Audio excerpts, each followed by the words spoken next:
And now moving on, Israel continues to remain strong in the face of adversity, whether facing terrorist attacks at home or anti-Semitic attacks around the globe.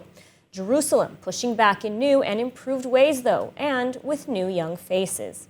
Joining me with more, actor, producer, author, and now Israel's first ever special envoy for combating anti-Semitism and delegitimization, Noa Tishby. Noa, it's a pleasure to have you with us. Thank you so much. Thank you so much. Good to be here. So I guess we'll start broad. I mean, what's it like to have this huge and new role on your shoulders? It's only a couple of weeks, so it's still overwhelming. We're still trying to figure out exactly how to maximize the potential of this. Obviously, having Israel having a special envoy for anti-Semitism is crucial. This is not a position that existed before. So together with Foreign Minister Lapid, we're building a plan for the next year and the years to come, hopefully. And what was it like to receive this title? Israel having a special envoy for anti-Semitism is crucial. This is not a position that existed before. So together with Foreign Minister Lapid, we're building a plan for the next year and the years to come, hopefully.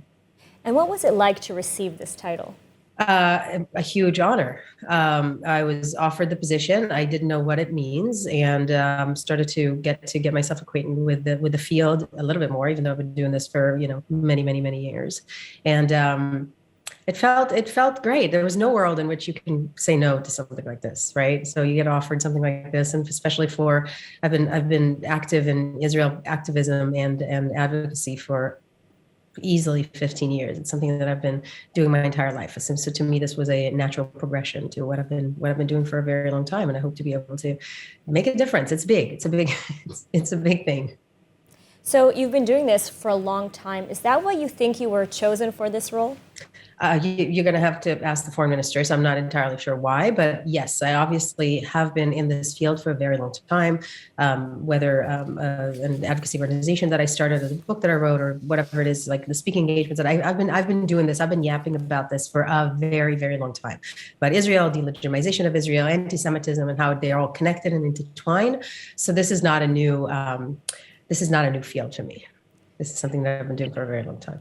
So I mean, it's not a new field for you, but you're the first Israeli to take on this position. Why do you think it took so long for Israel to appoint someone to this type of task?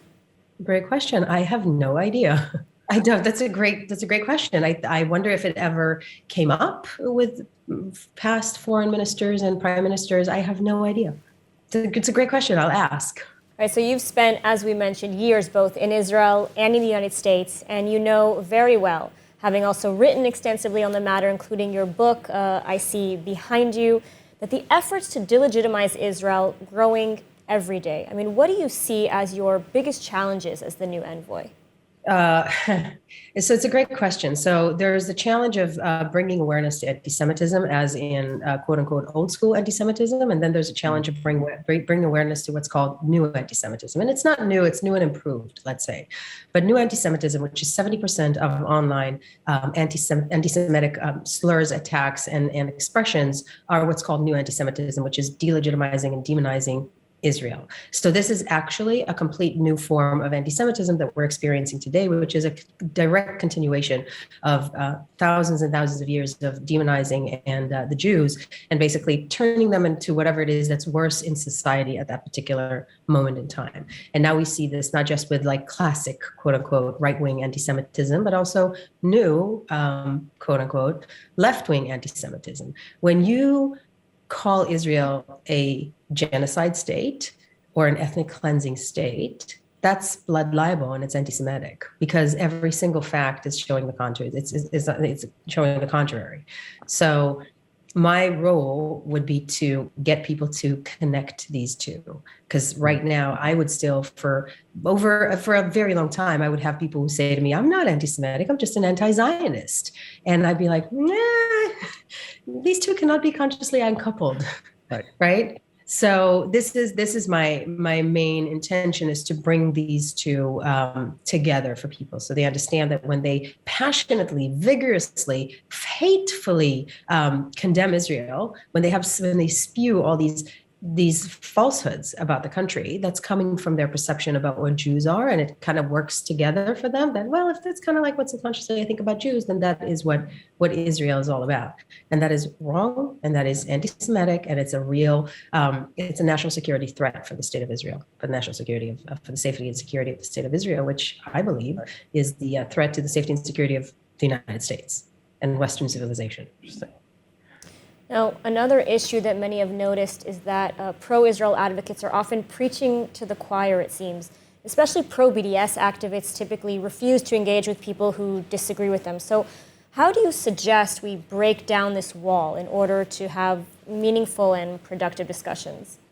That's a great question. And if you find the answer for that, let me know, because that's what we're all working on. Right. So obviously the intention is to reach outside the bubble. We are preaching to the choir. The other side, or at least extreme other side, is not interested in having a conversation. And it's my role and all of our role to try and reach out to the other side. In whatever it is that I put out there, I try to have that in mind, and I try to create in like my social media posts, right? I would think of the 28-year-old Jewish person who works at a photography agency or works at a whatever catering company, just like an average young adult that doesn't know how to take on these arguments but want to send something to their friends. This is where I come in, and I would love to be able to keep providing that service to them. Noa Tishby, I want to say again, thank you so much for taking the time to sit with us. It was such a pleasure to speak with you. Pleasure. ILTV Plus, your news from Israel and more 24/7. Start your free trial today. Subscribe at iltv.tv and watch from any device.